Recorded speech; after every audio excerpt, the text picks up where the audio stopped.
Si vous êtes désespéré et que vous vous demandez comment être vegan et avoir une vie sociale, comment être vegan et ne pas avoir envie de tuer tous les omnivores, je sais, vous vous dites c'est extrême, mais je pense que vous avez déjà ressenti ça.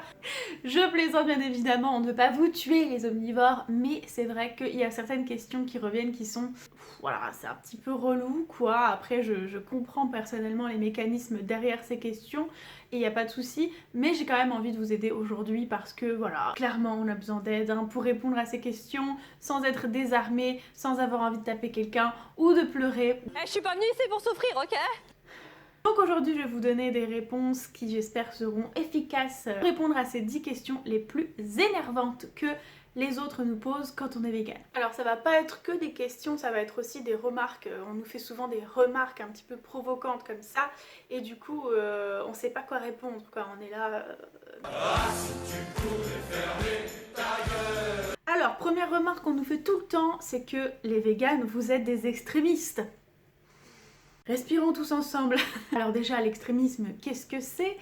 C'est une position doctrinale religieuse ou politique qui consiste à défendre les points les plus radicaux d'une idée. Et donc, les extrémistes refusent toute modération et veulent vraiment rester dans l'idée, dans la tendance qu'ils ont décidée. Alors ça peut être vu de manière négative, surtout pour la symbolique que ça a aujourd'hui, l'extrémisme. On pense plutôt à des extrémismes religieux, politiques qui sont très négatifs, mais l'extrémisme en soi n'est pas forcément négatif, ça veut juste dire en gros ne pas accepter en fait la modération, ça veut juste dire qu'on est radical, absolu, profond dans son idée. Donc oui, le véganisme dans ce sens-là, il correspond à la définition de l'extrémisme, mais à la fois je trouve que franchement c'est beaucoup plus modéré, ça va beaucoup plus dans la modération d'être vegan que dans l'extrémisme et je trouve que y a rien de plus extrémiste qu'être omnivore. Alors ne partez pas écrire un commentaire qui m'insulte, attendez que j'explique mon idée. En fait pourquoi je dis ça? Parce que je trouve beaucoup plus extrême que d'accepter l'idée de tuer 60 milliards d'animaux terrestres et 1 billion d'animaux marins pour notre plaisir, parce que oui, c'est pas fondamental les protéines animales, il y a des protéines végétales et il y en a assez pour qu'on soit en bonne santé. Donc oui, je trouve ça beaucoup plus extrême d'être carniste que d'être vegan, puisque être vegan c'est beaucoup plus modéré, dans le sens modéré, ne pas aller dans les excès dans la vie. Donc voilà ce que vous pouvez dire si on vous insulte d'extrémiste, vous pouvez renverser les choses et dire que franchement c'est beaucoup plus extrême d'être omnivore que d'être vegan. Puis aussi l'idée qu'on soit extrémiste parce qu'on est intransigeant. Souvent je comprends que mes amis ce qu'ils veulent dire par extrémiste quand ils me disent ah c'est extrême quand même, c'est que je ne fais pas exception, c'est que en fait je ne vais pas manger par-ci par-là des choses et puis être vegan, ne pas l'être, que je suis intransigeante en fait, c'est ça qu'ils veulent dire par là. Et je comprends, mais ce n'est pas extrémiste et c'est pas négatif d'être intransigeant, c'est juste logique. En fait, on n'est pas vegan pour se faire souffrir, on est vegan par principe. Donc évidemment, un principe vaut de l'intransigeance, puisque par exemple, si vous êtes, je sais pas... si vous êtes féministe par exemple, donc si vous êtes pour la lutte de l'égalité des droits entre tous, évidemment vous allez être intransigeant, vous n'allez pas faire d'exception, vous n'allez pas dire oh il a battu sa femme, bof, c'est pas grave quoi, je veux dire on peut violer et battre une femme de temps en temps. Bah non, si vous êtes féministe vous pouvez pas dire ça. Bon bah c'est la même chose pour le véganisme en fait. Deuxième chose qu'on me dit souvent, et d'ailleurs j'ai eu un commentaire sur une de mes dernières vidéos comme ça d'une personne qui m'a dit oui alors je comprends ton combat mais alors les légumes on en fait quoi? Ils souffrent, les légumes ils sont pas forcément faits pour être cultivés. Ok bon. Déjà tu manges des légumes hein, donc c'est un peu bizarre de dire ça, mais si tu fais pas la différence entre un chien et une carotte, c'est un peu compliqué. Ce que je veux dire par là, c'est que en fait, il est prouvé que les animaux sont dotés d'une sensibilité dans le sens capacité à ressentir la souffrance, la douleur. Voilà, parce qu'ils ont des nocicepteurs, donc des neurotransmetteurs de la douleur. De toute manière, ils ont un système nerveux, ce qui prouve qu'ils peuvent ressentir la douleur, la souffrance. Et puis même si certains animaux n'ont pas de nocicepteurs, ils ont un système neuronal, ce qui prouve qu'ils peuvent ressentir la douleur. Et les plantes n'en ont pas de système neuronal, donc Pour l'instant, on n'a pas de preuve que les plantes peuvent ressentir la douleur, les émotions, donc non, le cri de la carotte, ça n'existe pas. Autre super argument omnivore, le véganisme, c'est pas naturel parce que vous devez prendre des suppléments, donc ça fonctionne pas. Qu'est-ce qui est naturel en fait aujourd'hui? Pourquoi poser la question du naturel alors qu'on vit dans un monde où rien n'est naturel? Par exemple, je vais te dire la même chose, tu es myope, pourquoi tu mets des lunettes? C'est pas naturel. Tu sais marcher, pourquoi tu achètes et tu conduis une voiture? Pourquoi tu as appris à conduire une voiture? C'est pas naturel. Enfin bref, pourquoi tu prends des médicaments? C'est pas naturel. Voilà, c'est pas un argument que le véganisme ne soit pas valable parce qu'il est pas naturel, parce qu'il a besoin de compléments alimentaires pour fonctionner. Toi aujourd'hui tu as besoin d'énormément de choses pas naturelles pour fonctionner et pourtant personne t'embête sur ça, donc voilà, laisse-nous tranquille. Alors là c'est une remarque que beaucoup de personnes plus âgées d'autres générations nous font, c'est non mais attends, mais c'est dangereux pour la santé de ne pas manger de viande, de ne pas manger d'œufs, mais tu te rends pas compte, on en a besoin. Non, en fait on confond contenu et contenant. On a besoin de certains nutriments, de certains apports, donc de protéines, de vitamines, enfin voilà, d'oméga 3. On a besoin de ces choses-là, d'accord? Mais ces choses-là, elles ne se trouvent pas que dans la viande, dans le poisson, dans les œufs. Elles se trouvent dans les légumes, dans les noix. Et le régime végétalien permet totalement de recouvrir nos apports, sauf en vitamine B12 et en vitamine D, et on prend des compléments alimentaires pour ça. Mais voilà, le régime vegan n'apporte absolument pas de carence, il faut arrêter avec ça.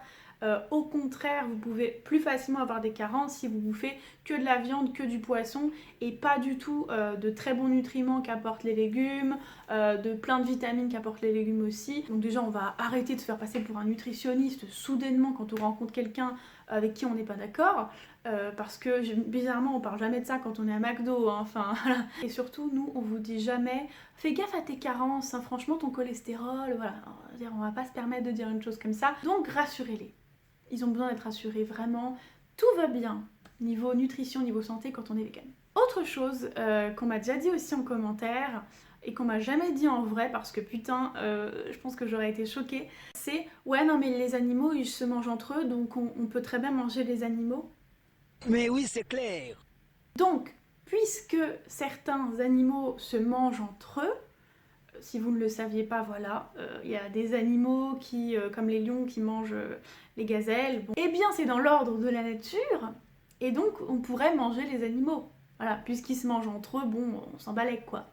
Alors déjà, ce qui vaut pour la nature chez les animaux ne vaut pas pour les humains dans la nature humaine, puisque on n'est pas de la même espèce, en fait c'est juste pas la même chose. Et ensuite, si vous voulez tenir comme règle morale tout ce qui se fait dans le règne animal pourrait se faire dans notre vie à nous, je pense que vous allez très vite déchanter et abandonner cet argument, puisqu'il y a des animaux qui mangent leurs bébés, il y a des animaux qui mangent leur merde, il y a des animaux qui ont des relations sexuelles sans consentement, et il y en a plein des trucs chelous comme ça dans le monde des animaux.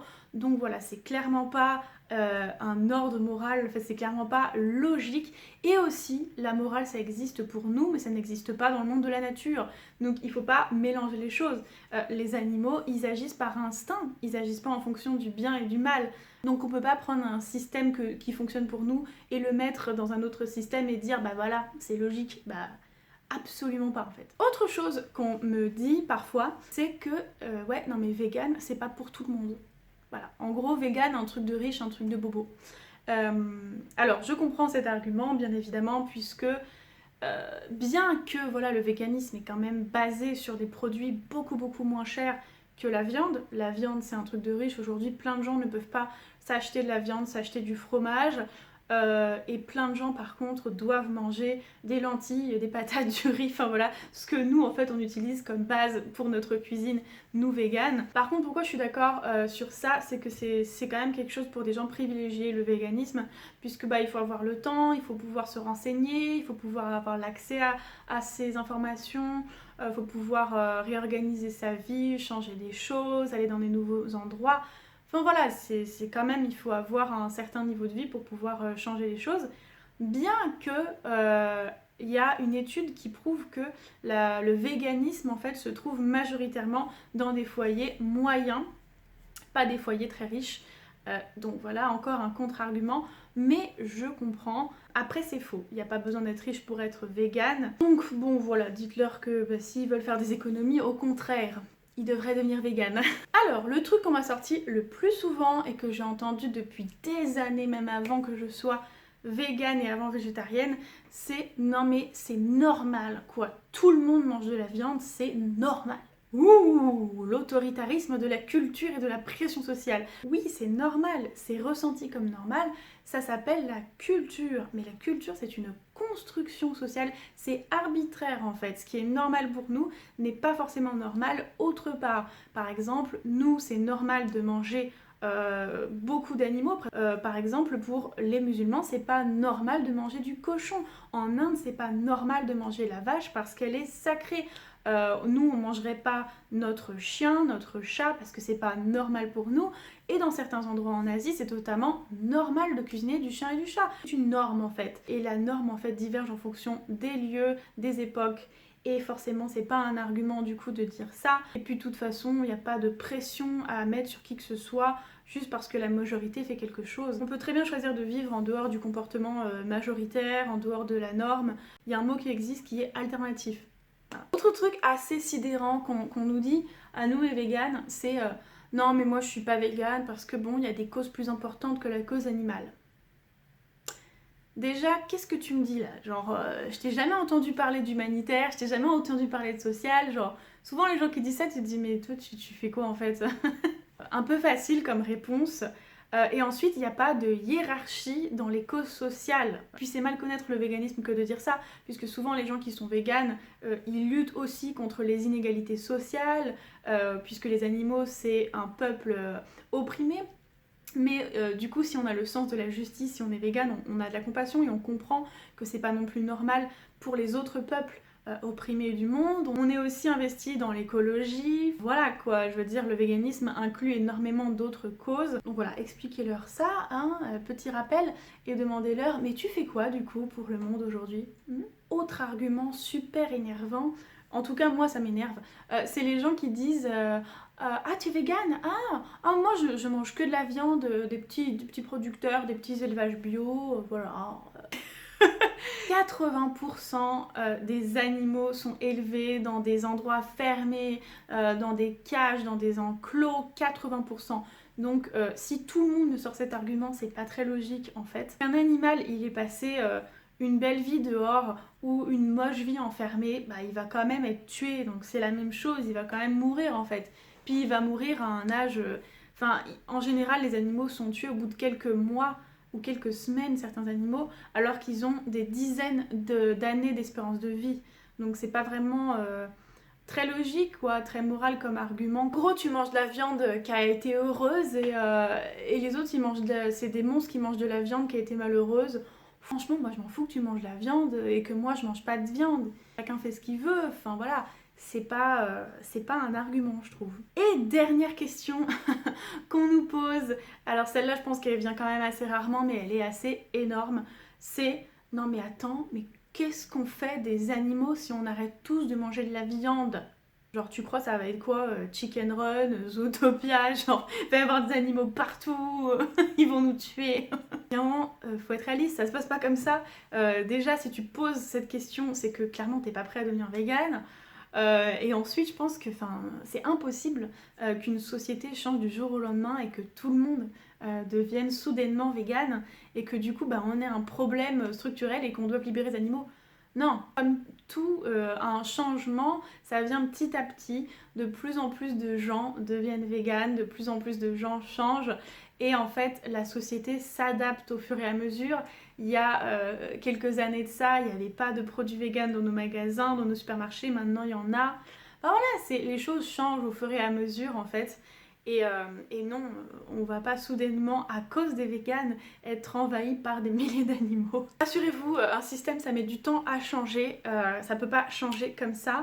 Et puis même si jamais on devenait un monde vegan, eh bien il y aurait des refuges pour les animaux, enfin voilà, il y aurait des nouvelles structures en fait, c'est assez logique. Donc voilà, c'était mes réponses aux questions et aux arguments qu'on entend le plus souvent, nous les véganes. J'espère que ça vous a aidé, j'espère que vous avez compris qu'il n'y a pas d'agressivité, il n'y a pas de négativité, que voilà, il faut prendre les choses avec ouverture, avec souplesse et vraiment avec la tolérance, parce que c'est pas parce que nous on fait ces choix là que les autres doivent les faire. C'est super important pour moi de vous dire ça, mais quand même faut être armé pour être vegan dans ce monde. Donc j'espère que maintenant vous l'êtes un peu plus, et en attendant je vous fais des gros bisous et je vous dis à bientôt.